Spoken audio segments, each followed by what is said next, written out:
얼마 전 상담 오신 한 어르신께서는 퇴직 후 소득이 거의 없는데도 불구하고 지역 건강보험료 고지서를 받고 깜짝 놀라셨다고 합니다. 생각보다 너무 많은 금액이 나왔기 때문이죠. 충격적인 사실이지만 소득이 줄었다고 해서 건강보험료가 바로 다음 달부터 똑같이 줄어드는 것은 아닙니다. 오늘 영상에서는 바로 이 문제, 2025년 나의 소득 변동이 건강보험료에 어떤 영향을 미치는지, 그리고 어떻게 해야 불필요한 보험료를 줄이고 내 돈을 지킬 수 있는지 그 핵심 비법을 알려드리겠습니다. 핵심만 먼저 말씀드리면, 소득 변동 후 어떤 조치를 취하느냐에 따라 내년에 내는 건강보험료가 수십만 원에서 수백만 원까지 차이 날 수 있습니다. 오늘 영상 끝까지 보시면 건보료 폭탄 피하는 확실한 방법 알아가실 수 있습니다.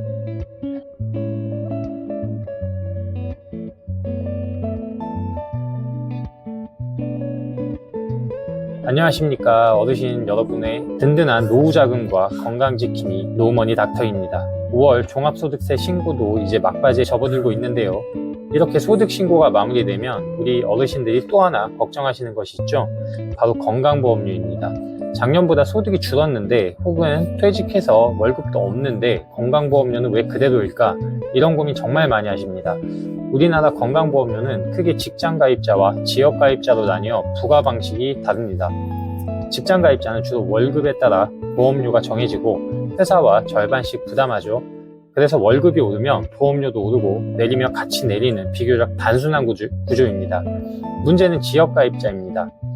직장이 없는 분들, 은퇴하신 분들, 자영업자, 프리랜서 등이 해당되는데요. 이 지역가입자의 건강보험료는 어르신이 가진 소득뿐만 아니라 재산, 주택, 토지, 자동차 등 이런 것들까지 반영해서 계산됩니다. 그래서 훨씬 복잡하고 예상치 못한 금액이 나올 때가 많습니다.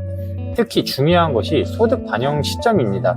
우리가 5월에 종합소득세 신고를 통해 작년 소득을 확정짓지 않습니까? 이 소득 자료가 건강보험공단으로 넘어가서 실제 가입자의 건강보험료에 반영되는 것은 보통 그해 11월분 보험료부터입니다. 즉 2024년 소득이 2025년 11월부터 2026년 10월까지의 건강보험료에 영향을 미치는 것이죠. 이 시간차 때문에 소득은 이미 줄었는데 왜 보험료는 옛날 기준으로 나오냐 하는 불만이 생기시는 겁니다. 자, 그럼 2025년 우리 어르신들의 건강보험료에 큰 영향을 줄 수 있는 소득 및 재산 변동 관련 핵심 요인들을 살펴보겠습니다. 첫째, 은퇴 또는 퇴직 후 지역가입자 전환 시 건보료 폭탄. 직장 다닐 때는 월급의 일정 비율만 내고 회사도 절반 내주니 큰 부담이 없었지만 퇴직하고 지역가입자로 전환되면 상황이 180도 달라집니다. 그동안 반영되지 않았던 재산, 집이나 차 등에까지 보험료가 부과되고 배우자나 자녀 밑으로 되어 있던 피부양자 자격도 상실될 수 있습니다. 특히 퇴직금이나 연금소득도 소득으로 잡히기 때문에 직장 다닐 때보다 소득은 줄었는데 건보료는 오히려 더 많이 내는 경우가 발생할 수 있습니다. 퇴직 시점에 본인이 지역가입자로 전환될 때 예상되는 건보료를 미리 시뮬레이션 해보고 대비하셔야 합니다. 둘째, 이자, 배당 등 금융소득 증가의 역습. 요즘같이 예금금리가 조금씩 오르거나 주식 투자 등으로 금융소득이 발생한 어르신들 많으시죠? 이 금융소득이 연 2천만 원을 넘어가면 그 초과분에 대해서도 건강보험료가 부과됩니다. 2025년 현재 기준, 이 기준은 변동될 수 있습니다. 과거에는 3,400만 원, 1,000만 원 등으로 변동된 바 있어 매년 확인이 필요합니다. 문제는 이 금융소득 때문에 피부양자 자격을 박탈당할 수도 있다는 점입니다. 피부양자 자격 기준 중 소득 기준, 예를 들면 연소득 2천만 원 이하를 초과하게 되면 갑자기 지역가입자로 전환되어 건보료 폭탄을 맞을 수 있습니다. 금융상품 가입 시 이자소득이 피부양자 자격에 미치는 영향을 꼭 따져보셔야 합니다. 셋째, 부동산 매각 등 일시적 소득 발생 후 대처법, 집을 팔아서 양도소득이 발생했거나 다른 이유로 일시적으로 큰 소득이 잡힌 경우 그 다음에 건강보험료가 엄청나게 오를 수 있습니다. 나는 이제 그 소득 없는데 항변해도 소용없을 때가 많죠. 하지만 방법이 아예 없는 것은 아닙니다. 소득이 실제로 없거나 현저히 줄었다는 것을 증명할 수 있다면 건강보험료 조정 신청 또는 이의 신청 등을 통해 일부 감액을 받거나 납부 유예를 받을 수 있는 길이 있습니다. 예를 들어 폐업이나 휴업 사실 증명, 소득 정산 부과 동의서 등을 제출하는 방법이죠. 절차가 복잡하니 미리 공단에 상담받는 것이 중요합니다. 넷째, 재산 변동과 건강보험료. 지역가입자의 경우 소득뿐 아니라 재산에도 보험료가 부과됩니다. 주택이나 토지 같은 부동산은 물론이고 자동차도 포함되는데요. 다행히 자동차에 대한 건강보험료는 단계적으로 폐지되는 추세라 부담이 줄고 있습니다. 2024년 기준으로 4천만 원 미만 차량은 부과 대상에서 제외되었고 앞으로 이 기준이 더 확대될 가능성이 있습니다.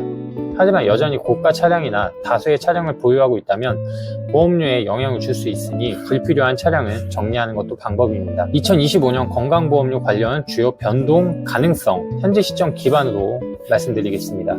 건강보험료율 내년 건강보험정책심의위원회에서 다음 해 보험료를 결정합니다. 보통 연말에 발표되는데 2025년의 경우 2024년 말에 결정될 요율이 적용되고 있을 것입니다. 예를 들면 2025년 직장 가입자 보험료율 7.09% 가정, 이는 예시이며 실제 요율은 매년 확인이 필요합니다. 어르신들께서는 이 요율이 동결되었는지 혹은 얼마나 인상되었는지에 따라 보험료 부담이 달라질 수 있다는 점을 인지하셔야 합니다. 소득정산제도 확대 가능성. 현재 일부 지역가입자에 한해 시행되는 소득 감소 시 보험료를 조정해주는 소득정산제도가 더 많은 가입자에게 확대될 가능성도 있습니다. 이는 소득이 줄어든 분들에게는 희소식이 될 수 있습니다. 피부양자 기준 강화 추세.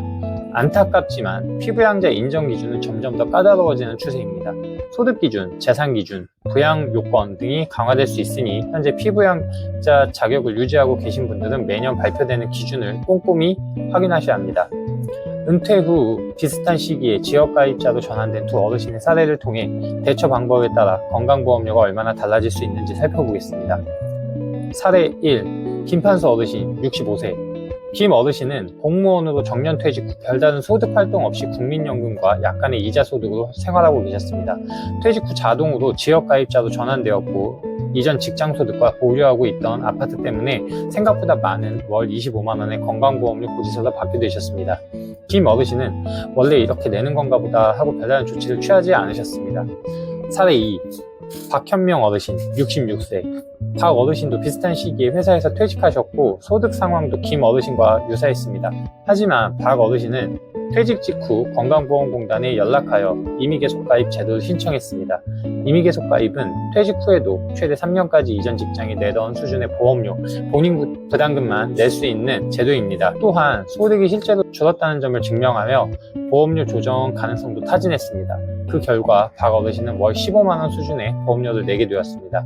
만약 이미 계속 가입 조건이 안 되었다면 피부양자 등재 가능성 또는 소득 재산 조정을 통한 감액을 적극적으로 알아봤을 것입니다. 두 분의 초기 조건은 비슷했지만 김 어르신은 월 25만원, 박 어르신은 월 15만원으로 매달 10만원의 차이가 발생했습니다. 1년이면 120만원이죠. 어떤 제도를 알고 활용하느냐에 따라 이렇게 큰 차이가 발생하는 겁니다. 첫 번째 질문. 퇴직하고 소득이 전혀 없는데 자녀의 직장 건강보험 피부양자로 올라갈 수 있나요? 조건이 뭔가요?